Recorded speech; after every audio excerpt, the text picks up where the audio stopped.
Olá, eu quero cumprimentar a todos com a paz do Senhor Jesus e dizer que nós estamos aqui mais uma vez para iniciarmos a primeira parte da nossa Escola Bíblica Dominical, que é aquele momento em que nós podemos transmitir para todos uma informação relacionada às respostas, às perguntas que foram feitas para a Escola Bíblica, o que vai facilitar, por certo, a muitos irmãos o entendimento do assunto doutrinário que será passado daqui a pouco às 10 horas da manhã. Nós vamos agora continuar com o nosso tema, que é o preparo da igreja para o arrebatamento, mas desta vez nós estamos estudando o livro de Apocalipse. E ainda continua a mensagem do Espírito Santo que repercute no meio da igreja fiel em relação aos marcadores proféticos que se cumprem em nossos dias no preparo da igreja para o arrebatamento. E o nosso texto básico será agora o livro de Apocalipse, o capítulo 2 e capítulo 3, e também Atos dos Apóstolos, do capítulo 6 ao capítulo 9. Vamos então à nossa primeira pergunta da Escola Bíblica, que ela diz assim: lendo o livro de Apocalipse, capítulos 2 e 3, identificamos que foram escritas 7 cartas para as igrejas da Ásia.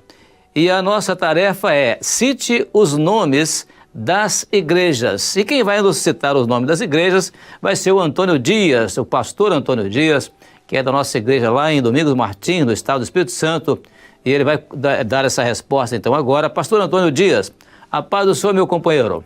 A primeira, Éfeso; a segunda, Esmirna; a terceira, Pérgamo; a quarta, Tiatira; a quinta, Sardes; a sexta, Filadélfia; e a sétima igreja, a igreja de Laodiceia.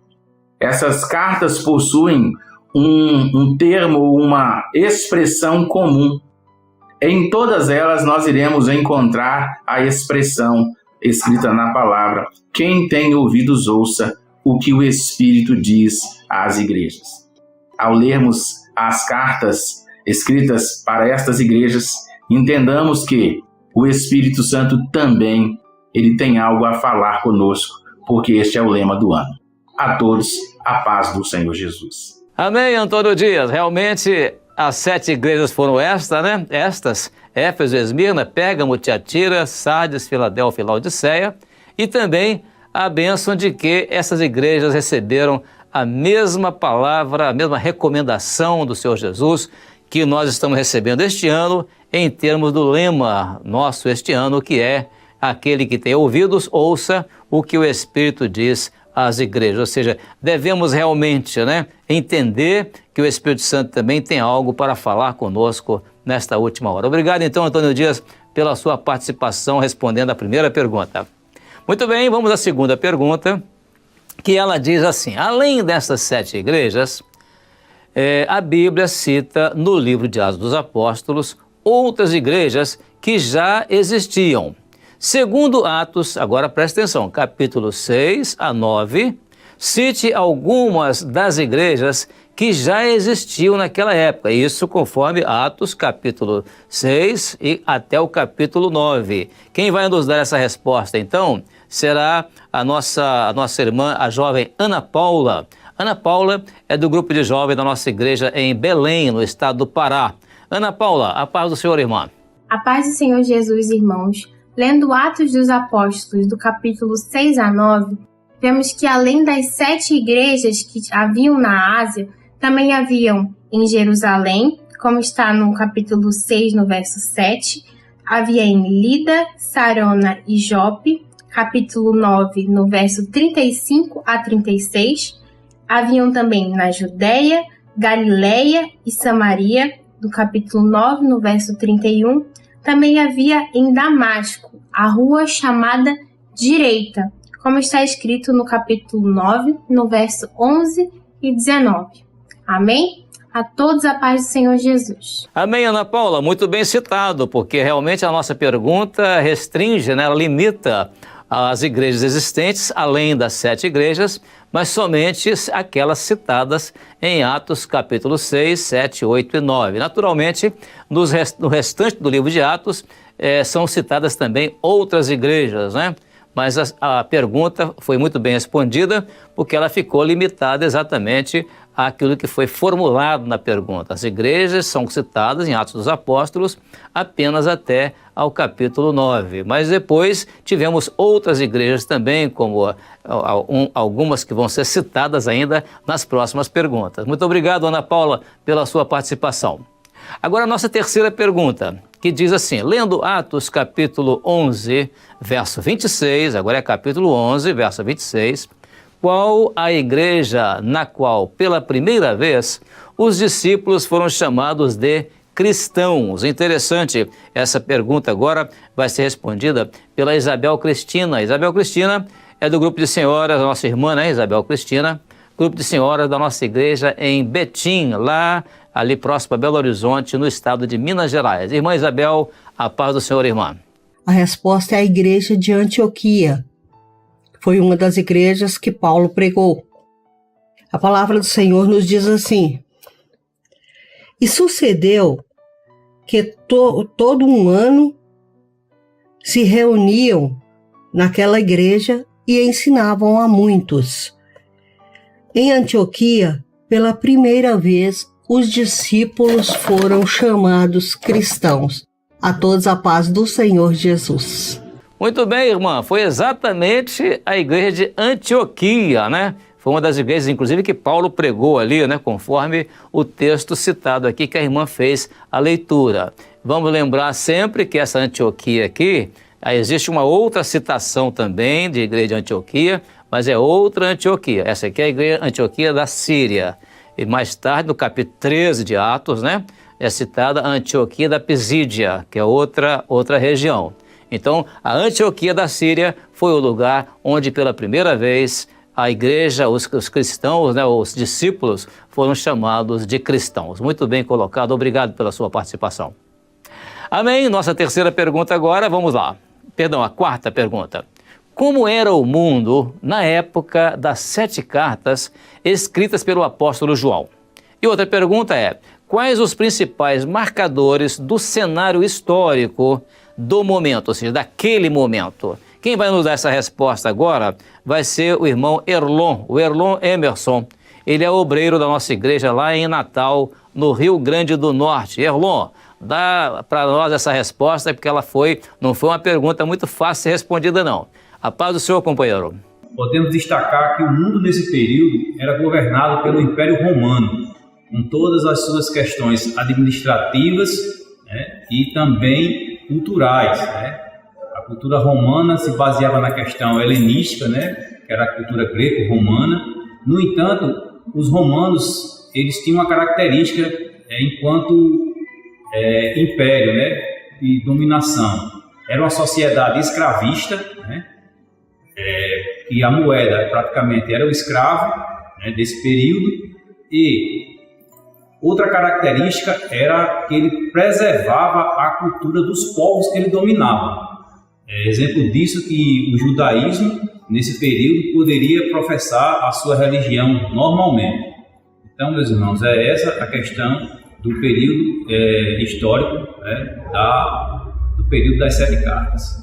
Muito bem, Erlon, esse era o cenário, né, muito bem colocado, era um cenário, né, digamos assim, existente naqueles dias em termos históricos, né, o cenário histórico daquele momento ali era em torno disso, era o Império Romano realmente, né, o governo ali possuía essa cultura, né, da cultura romana juntamente com a cultura grega, né, ali o helenismo, né, muito bem colocado, que é a cultura greco-romana, muito bem colocado isso, e os aspectos ali que envolviam, né, a igreja, aquele momento ali da igreja, no sentido de era uma cultura escravagista, né? Usa-se dizer que naquela época, para cada 3 cidadãos do Império Romano, 2 eram escravos. Então, era muito bem colocado na sua resposta. Obrigado, Elon, pela sua participação. Glória a Deus.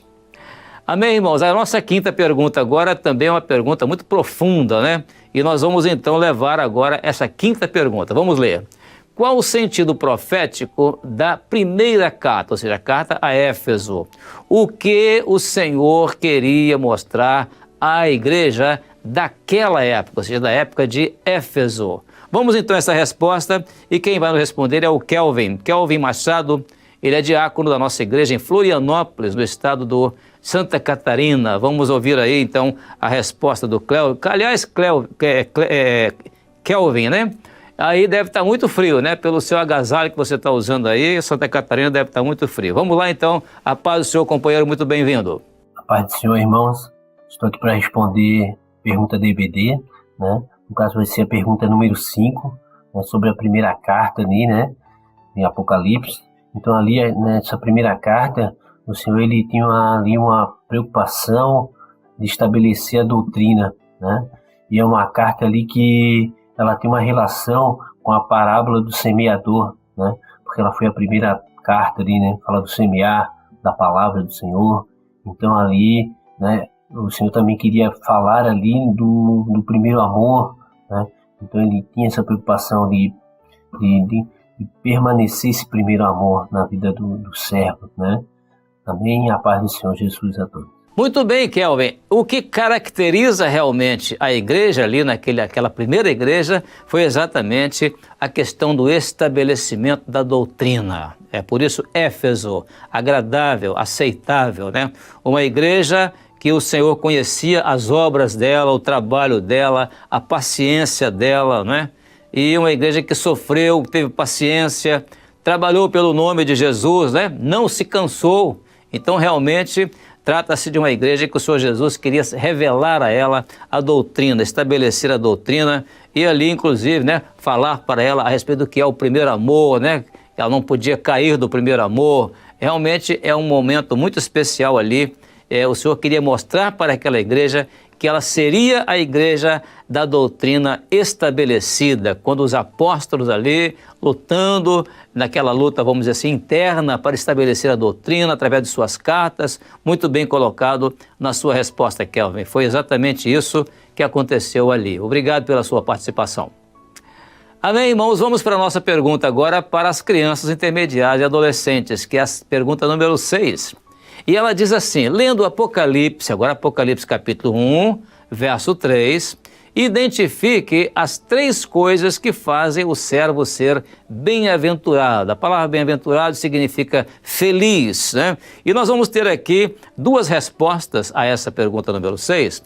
A primeira, quem vai dar é o Miguel Santos, ele é adolescente, lá da nossa igreja em Cabo de Santo Agostinho, no estado de Pernambuco. E depois vamos para o estado do Paraná, onde lá na igreja em Piém, a classe de intermediários também vai nos dar uma resposta. Vamos então a 2 respostas à nossa pergunta número 6.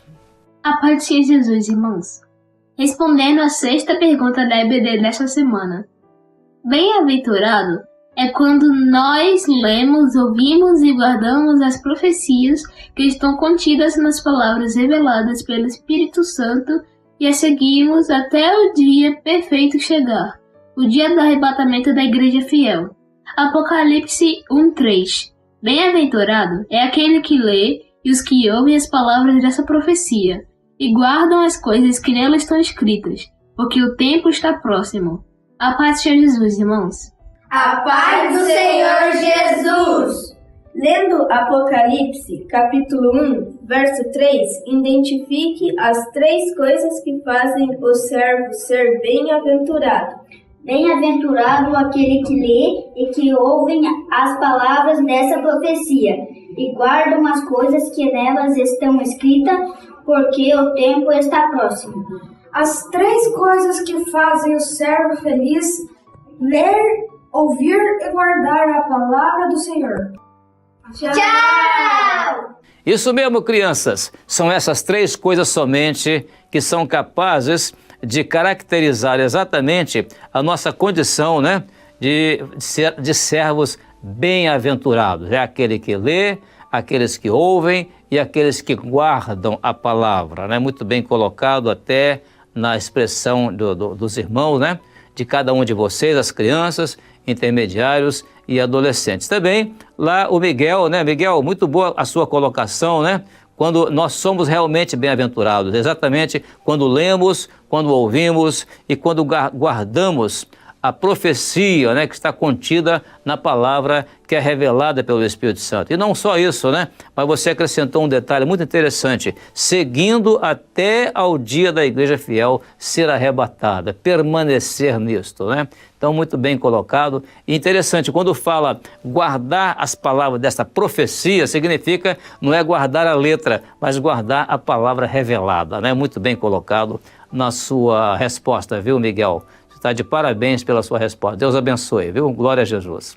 Então, irmãos, agora a nossa pergunta 7ª, que é endereçada ao nosso grupo de acessibilidade da igreja, os nossos irmãos que fazem parte do grupo de acessibilidade da igreja, que vão responder essa pergunta. E ela é muito simples, ela diz assim: lendo Apocalipse capítulo 1, verso 3, qual o significado da expressão bem-aventurado? E agora vamos ouvir aqui algumas respostas que serão dadas. Primeiramente, o Davi de Souza, é lá de Catolé do Rocha, em Paraíba, vai nos dar a primeira resposta. Depois, no Rio de Janeiro, a Ana Caroline. A Ana Caroline vai estar ali atenta, né? bem sorridente ali, para nos dar a resposta também. Ela é da nossa igreja ali na capital do Rio de Janeiro. E depois, no estado de São Paulo, nós temos o João Apolo. O João Apolo é da nossa igreja ali na capital de São Paulo, né? Vai nos dar também a resposta. 3 respostas à nossa pergunta 7ª em sequência. Lendo Apocalipse capítulo 1, o que significa a expressão bem-aventurado? Feliz. E nós encontramos a felicidade em quem? Jesus. Isso, a paz do Senhor. A paz do Senhor.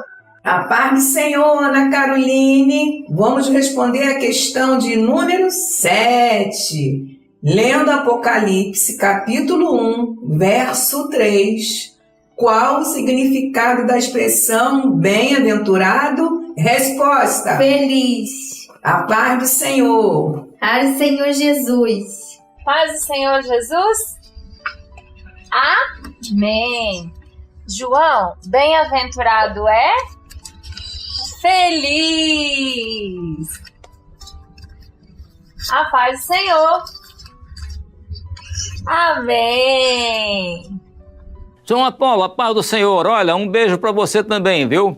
E tem um detalhe, hein? Eu só não consigo dar esse sorriso tão lindo, né, que você deu juntamente com o seu gesto aí, enviando um beijo para todo mundo na sua pureza, sua inocência, e essa resposta tão boa, né? Bem-aventurado é exatamente feliz, né? Aquele que é feliz. Depois também a resposta da Ana Carolina. Ana Carolina ali com seu sorriso, né? Falando exatamente que o bem-aventurado é aquele que é feliz. Ana Carolina, a paz do Senhor Jesus para você também. Sua resposta foi muito boa, viu?